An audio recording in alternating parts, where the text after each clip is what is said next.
Welcome to episode 141 of Rebirth Revolution. My name is Melissa Olson. Well, we survived the 4th of July weekend, but not without more mass shootings. Yet another combination of an AR-15 and a radicalized young white male. It's not like we can't see the patterns here.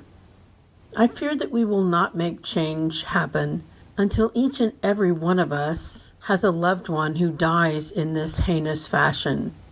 It is unbelievable that it has escalated to the point it has, and all we have seen done is the Supreme Court make it easier for people to get weaponry. Another angle that cannot be ignored is that the majority of shooters have a history of domestic violence prior to the violent spree that brings them to our attention. How many more times will we need to read that there were signs prior to each attack? It's hard to imagine how we will move about in this world without always having to look over our shoulders. It is impossible to ignore the heightened sense of danger that the world presents these days. But we continue to move forward. One of the solutions that is always offered up is that everyone needs to be armed at all times. But who wants to live in that constant state of paranoia? The world we want to create contains less fear and violence, not more. Some people see this world as a very dark video game, but the rest of us do not want to live that life.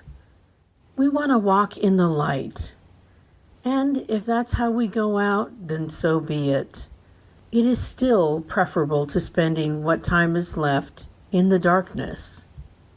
Another issue that we are grappling with, thanks in part to the radical Supreme Court, is the issue of religion in public schools. They think that we need to put God back in schools. But whose God are we talking about?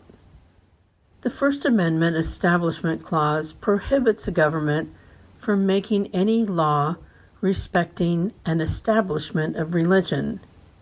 They can't establish an official religion, and they aren't supposed to unduly favor one religion over another.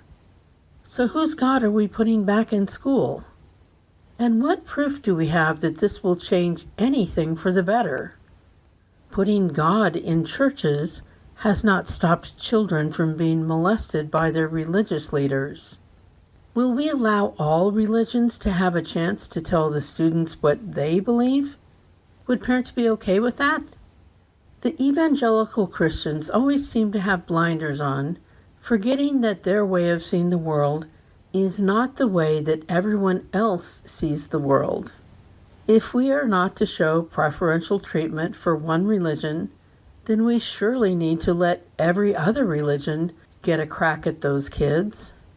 Now the Supreme Court says that religious schools are entitled to public funds for schooling.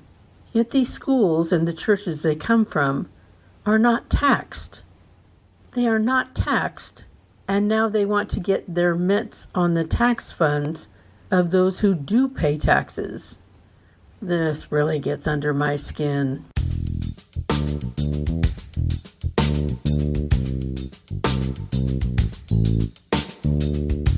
One of the issues that I've been interested in lately is the parallel between organized religions and cults of all different stripes. In particular, I am interested in how each of these organizations holds a cornerstone belief that they need to limit the information that their followers can consume, especially young people. This practice is about keeping people in a bubble, keeping them away from any information that diverges from the beliefs of the religion or group. There is no room for critical thinking when you establish a religion or cult. You must lock down the input that is available to the followers so that they cannot question any of the thinking or actions of those who lead them. We are now seeing this in the public schools, where they are banning books that tell about what has happened to marginalized people in the past or what the lives of the marginalized look like now. They would prefer that no one even know that the marginalized exist. It keeps the unknown scary and dangerous. But there are many different types of people in this world.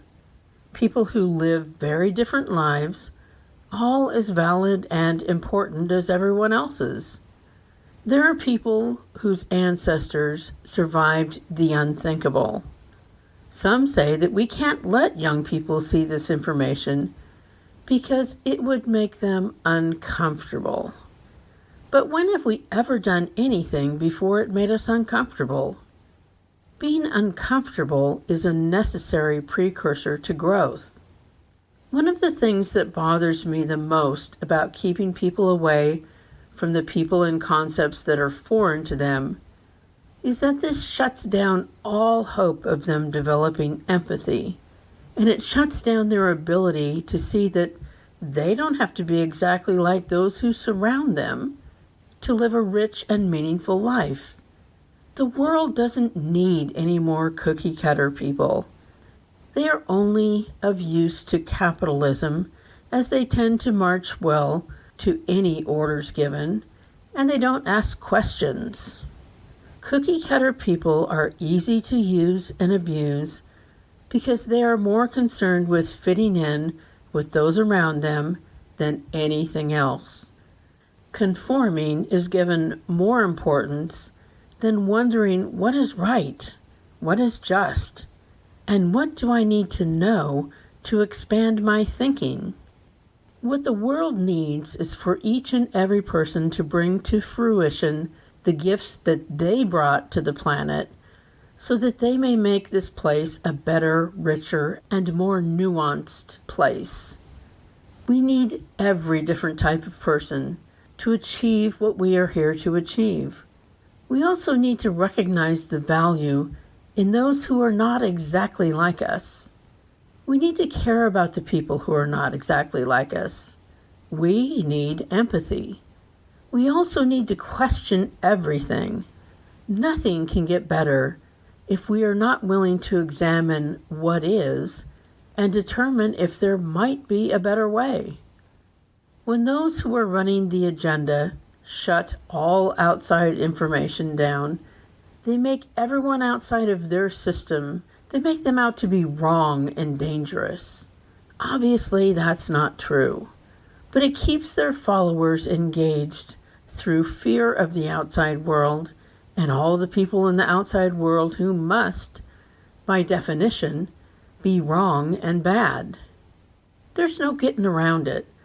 Those who want to control the information you have access to want to control you. And they want to keep you in the dark about why they want to control you and what they will convince you to do on their behalf. We're better than that. We can think for ourselves, and no information about other people will do anything other than expand our minds and heighten our empathy. And that is a win for all. Speaking of wins, I realize that it doesn't seem like we are having many wins lately. There is too much that is going in the opposite direction. But we will not be deterred. We know that these battles have been fought since the beginning of time, and that they will continue to be fought long after we have left the planet.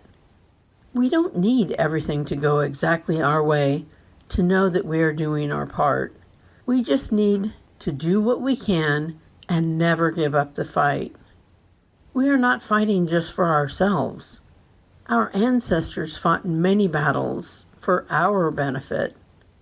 We are fighting these battles for everyone who is to follow. It is going to be rough, and there will be many setbacks. But we came here at this time for this exact scenario. We chose to be here to do battle. All we can do is our own part and pressure those with more power to do theirs. And let the world know we will not fold.